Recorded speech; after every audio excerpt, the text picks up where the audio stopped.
When Hyundai Verna was first launched in 2006, it was an entry to a decently priced sedan segment in India. However, as we stand in 2020, things have changed drastically. The recently facelifted, or rather newly launched Hyundai Verna is 6th generation worldwide and 5th generation for India. It will cost you upwards of 13 lakh Indian rupees.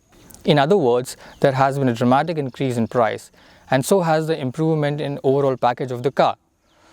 Now this is a 2018/2019 top-of-the-line 1.6 diesel automatic Hyundai Verna.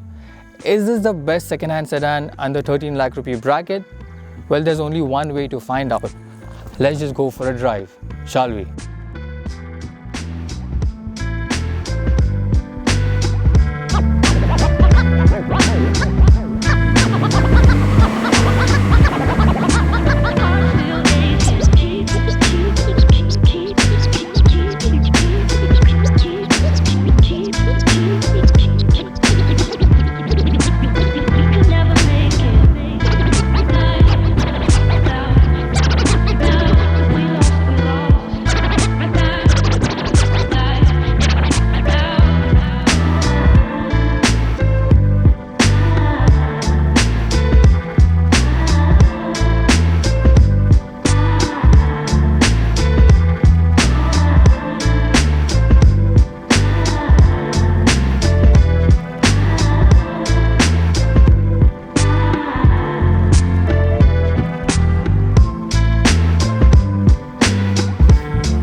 As a car maker, Hyundai doesn't lounge around and does not wait for an opportunity to present itself.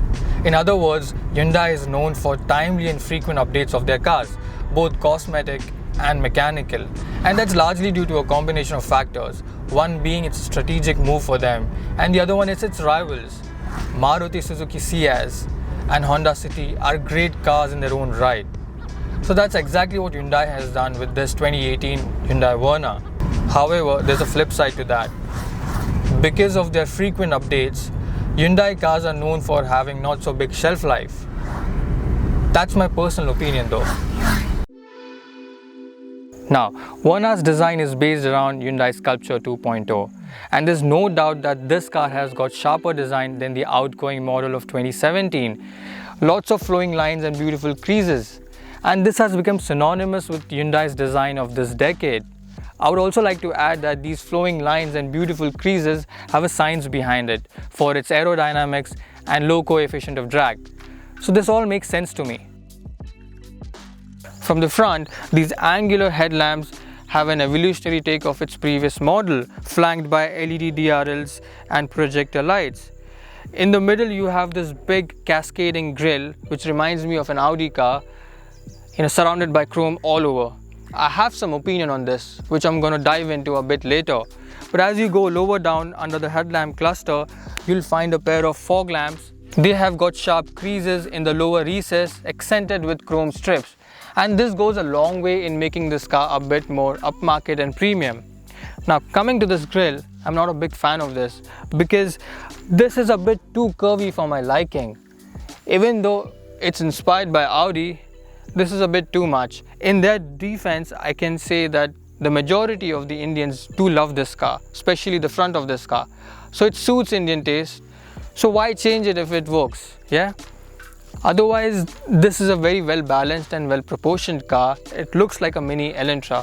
However, a key difference in my opinion is Elantra looks a bit more refined and mature and evolved in terms of its design. But again, they went aggressive with this and they've stuck to it, so well done.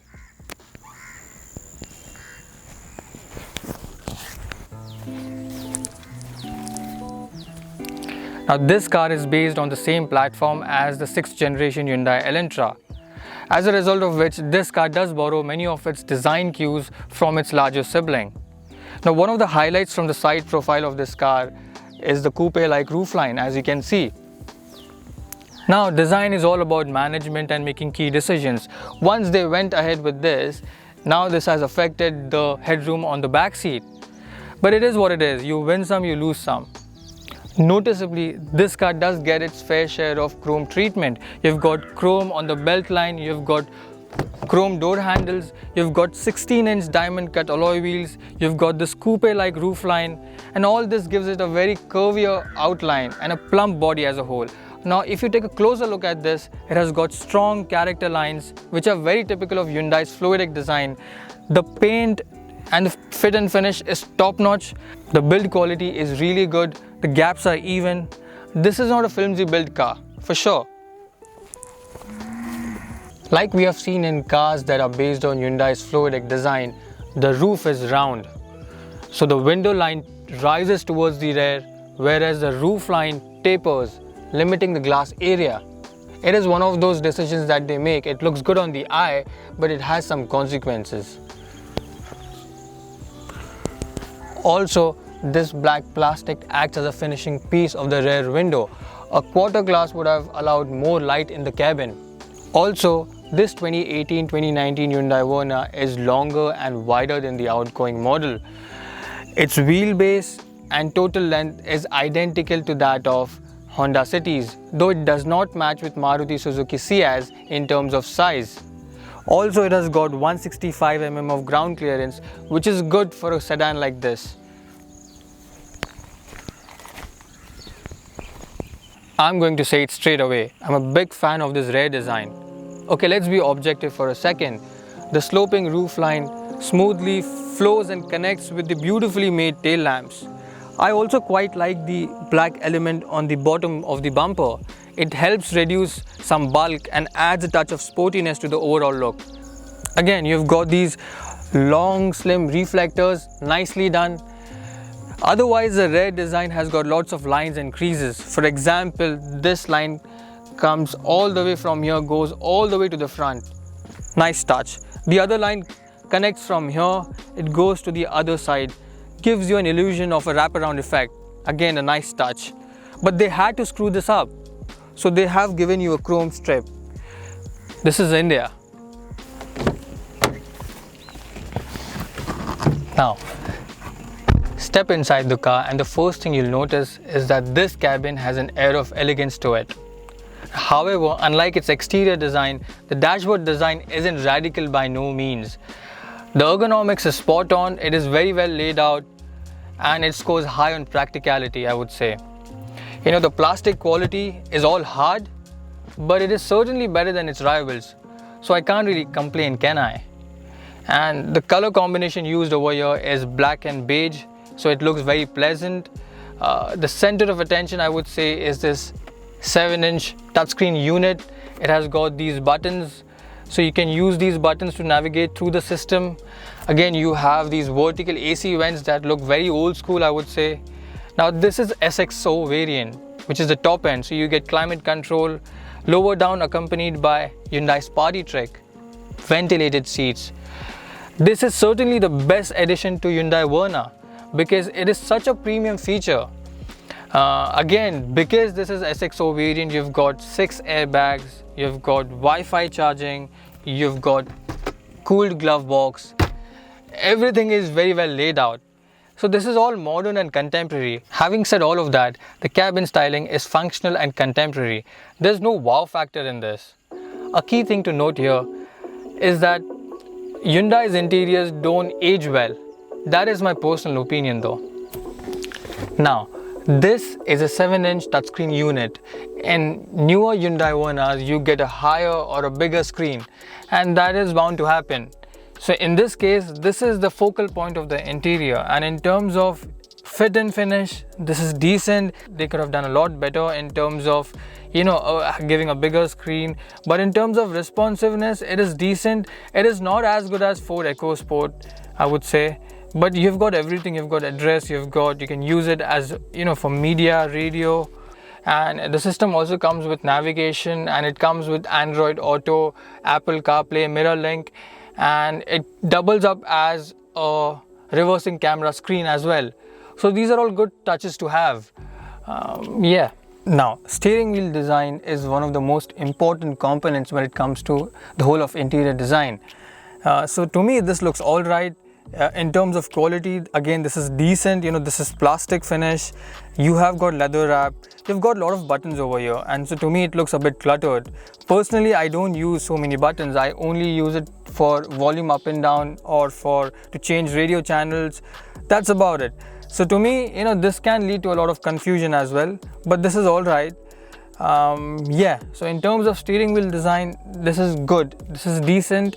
Now in terms of the dials and the speedometer, they are very basic. It has got an information display which has got some graphic in it, which is a good thing. But again, this is not as good as the newer Hyundai Verna, which is full digital system or maybe partial digital system. Now if you remember, in Ford EcoSport I had said that I don't mind companies going with analog design, but that suited the character of the EcoSport.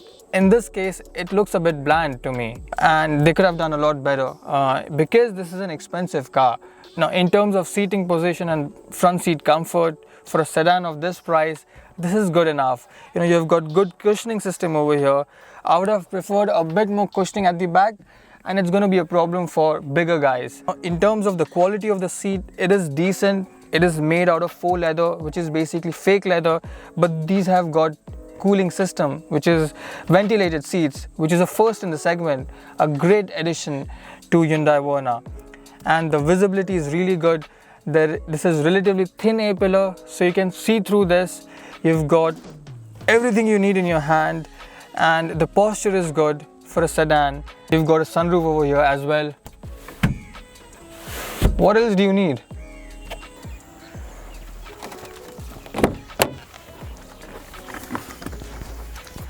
Now let's talk about door pads. It is one of my favorite things to talk about.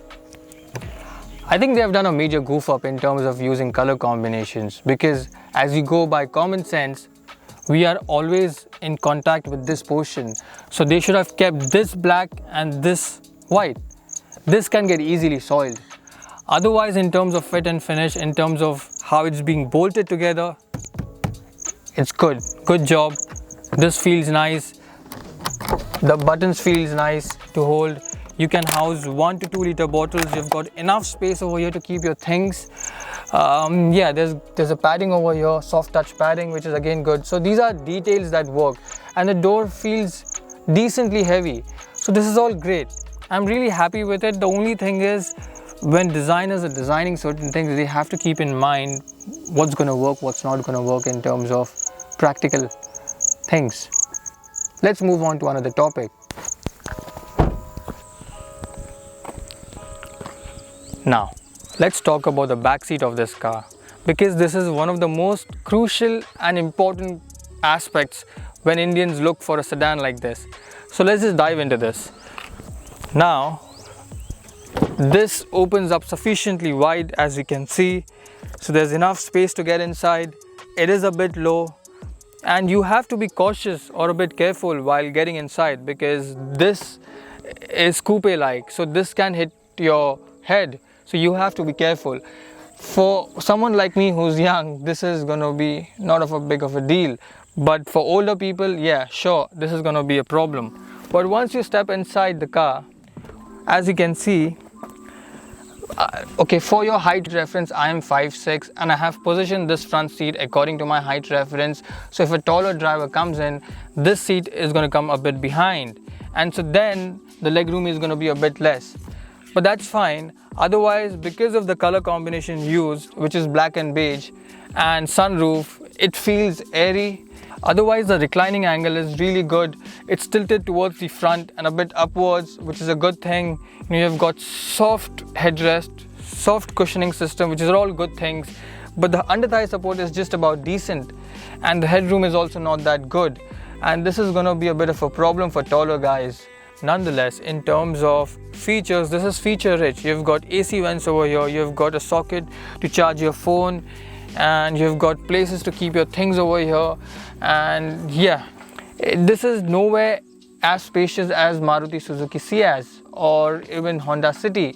So this is where this car really lacks, because if you're spending around 13 to 14 or even 15 lakh rupees and you can't sit more than 4 people, then this is going to be a deal breaker for a lot of Indian families.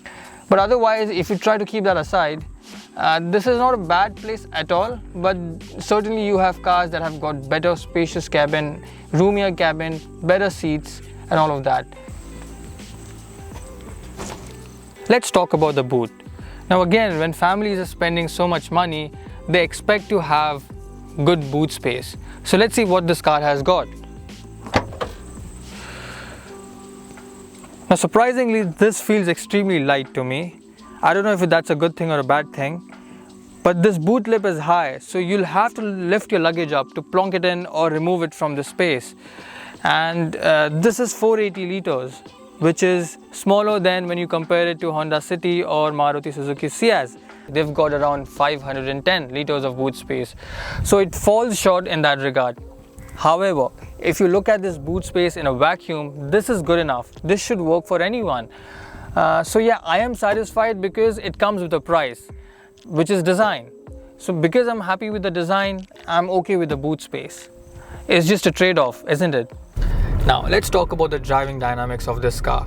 This is a 1.6 litre CRDI variable geometry engine, which is a turbo diesel, by the way. It makes around 125 bhp and 250 Nm of torque. Now these are all good things and it makes it the most powerful engine in the segment. But the highlight over here is the max torque is available between 1500 to 3000 RPM. Unlike in the previous generation where it was available from, let's say, 1900 RPM to 2700 RPM. So that's an improvement. The motor itself has been fine-tuned to favor the lower end of the RPM meter. A generous serving of torque kicking in low, staying linear throughout the mid-range of the rev band. The impressive detail lies with its refinement. The NVH levels have been vastly improved, so you can hardly hear any noise in the cabin, nor can you feel any vibration from the floor while driving at normal speeds. Now let's talk about the handling. Firstly, this steering wheel is good to hold and it has gotten so much better now than compared to the previous model. It is light, it is direct, but it lacks that feedback. You know, it's not as communicative as a Skoda Rapid or a Volkswagen Vento, but because it is so light, you know, at low speeds it is going to be very easy, you know, at parking spots, at parking spaces, at tight spaces, you know, in all the urban situations this is going to be a breeze. But when I say handling, it's just not the steering feel, it's also the ride quality, because ultimately we're talking about the kind of, you know, confidence a car can give to a driver. So that way this car is stable, but on the twisty roads, again, it is not as eager or, you know, sure-footed as Volkswagen Vento.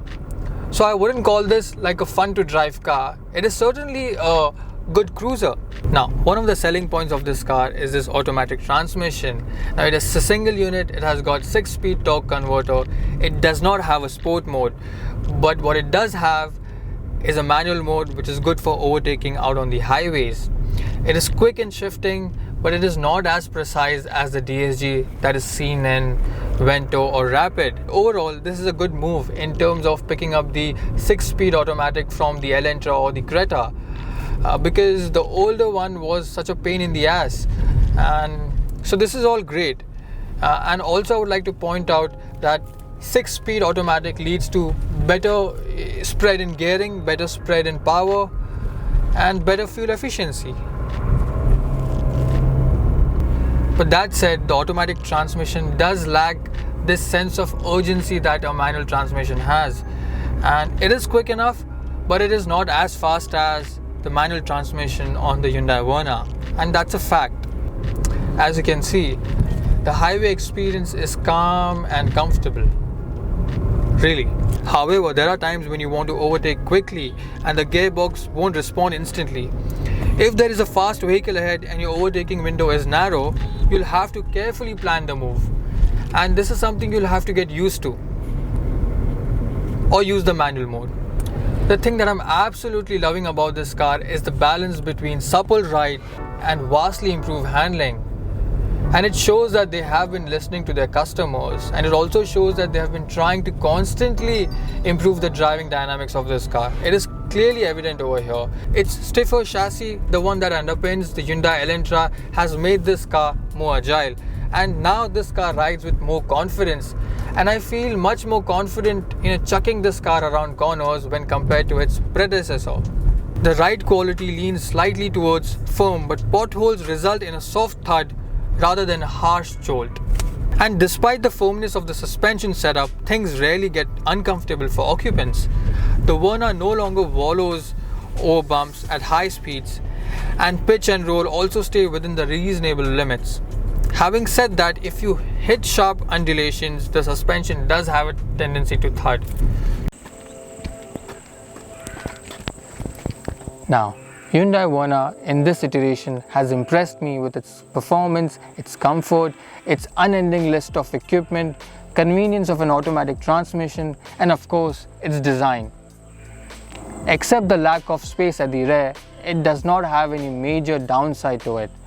And so I believe Maruti Suzuki Ciaz and Honda City have a reason to worry. Also, when I will do a comparative analysis of these three cars together, then I'll probably find more flaws with this car. But at this moment in time, I haven't been able to find a major flaw with this car. Having said that, this 2018-2019 Hyundai Verna is a strong example of gradual car evolution by a car company that has its finger on the pulse of the Indian market. Also, I'm asking you to strictly look at this Hyundai Verna at this very specific package, which is a used second-hand 2018-2019 1.6 diesel automatic. This should cost you around 12 to 13 lakh rupees. So in many ways, in my opinion, this car in this iteration should give you a wholesome car experience. So that's my verdict on this 2018-2019 Hyundai Verna.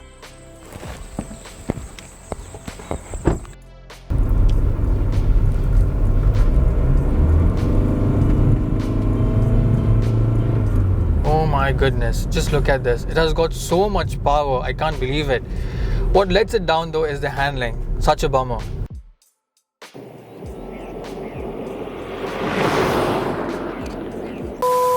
They're gonna fire me if I don't get enough subscribers. So subscribe to my channel. Now. Subscribe now or I'll be forced to do a Bollywood dance number. You wanna know why? Don't even ask.